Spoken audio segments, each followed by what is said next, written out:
లైఫ్‌లో కంఫర్ట్ జోన్‌లో ఉన్నారంటే డేంజర్ జోన్‌లో ఉన్నట్టే. అది కేవలం సక్సెస్‌కే గాదు, సంతోషానికే గాదు, ఈవెన్ బంధానికి, రిలేషన్‌షిప్ కూడా అప్లికేబుల్ అవుతుంది. అదేంటంటే ఇద్దరు లైఫ్ పార్ట్నర్స్‌లో ఒకరు కంఫర్ట్ జోన్‌లో ఉన్నారనుకో, వాళ్ళ వల్ల ఆ రిలేషన్‌షిప్‌లో ఎంతో సఫరింగ్ ఉంటుంది. అదేంటంటే కంఫర్ట్ జోన్‌లో ఉన్నవాళ్ళు వాళ్ళకి కావాల్సిన ఇంప్రూవ్‌మెంట్స్ కావచ్చు, వాళ్ళకంటే ఏమన్నా ఫ్లాస్ ఉన్నా, ఏమైనా ఇంప్రూవ్‌మెంట్ ఏరియాస్ ఉన్నా వాళ్ళు ఏమాత్రం కూడా ఎఫర్ట్స్ పెట్టరు. ఆ కంఫర్ట్ జోన్‌లోనే ఉంటారు వాళ్ళు. ఎలాంటి బాధ్యత తీసుకోరు, రెస్పాన్సిబిలిటీ తీసుకోరు.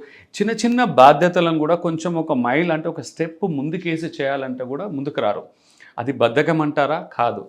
కంఫర్ట్ జోన్‌కి అది బద్ధకం అంటారా? ఇర్రెస్పాన్సిబిలిటీ అంటారా?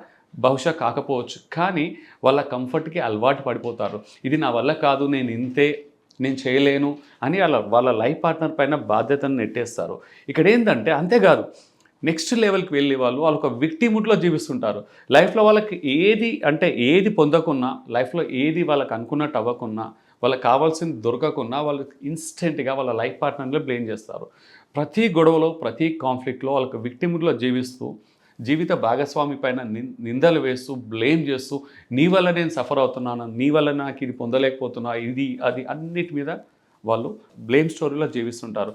సో, ఇక్కడ నా మెసేజ్ ఏంటంటే, కంఫర్ట్ జోన్‌లో ఉన్నవాళ్ళు టాక్సికా అంటే, నా ఆన్సర్ నో. వాళ్ళు టాక్సిక్ కాదు. అలా అని వాళ్ళకి రెస్పాన్సిబిలిటీ లేదా అంటే, ఉంది రెస్పాన్సిబిలిటీ. వాళ్ళ కోరికలు లేవా లైఫ్‌లో ఎదగాలని అంటే ఉంటాయి. కోరికలు ఉంటాయి, డిజైర్స్ ఉంటాయి. కానీ వాళ్ళ కంఫర్ట్ జోన్‌లో ఉండి, ఆ జోన్‌లోంచి బయటికి రావడానికి అన్‌కంఫర్టబుల్‌గా ఉంటారు వాళ్ళు. అందుకే వాళ్ళు అన్నీ డిప్రైవ్ అవుతారు. వాళ్ళతో పాటు వాళ్ళ జీవిత భాగస్వామే కాదు, వాళ్ళ ఫ్యామిలీ కూడా సఫర్ అవుతది. సో, మీరు కనుక మీ కంఫర్ట్ జోన్‌లో ఉన్నారంటే, మీరు ఎప్పుడు కూడా లైఫ్‌లో అంటే కెరియర్‌లో సక్సెస్సే కాదు, రిలేషన్‌షిప్‌లో కూడా మీరు సఫర్ అవుతారు. మీరు మీ పూర్తి పొటెన్షియల్‌తో మీరు సంతోషంగా ఉండలేకపోతారు. Comfort zone is the biggest danger zone for life and relationship. అవునంటారా? కాదంటారా? Share your thoughts in below comments. Stay blessed and stay connected.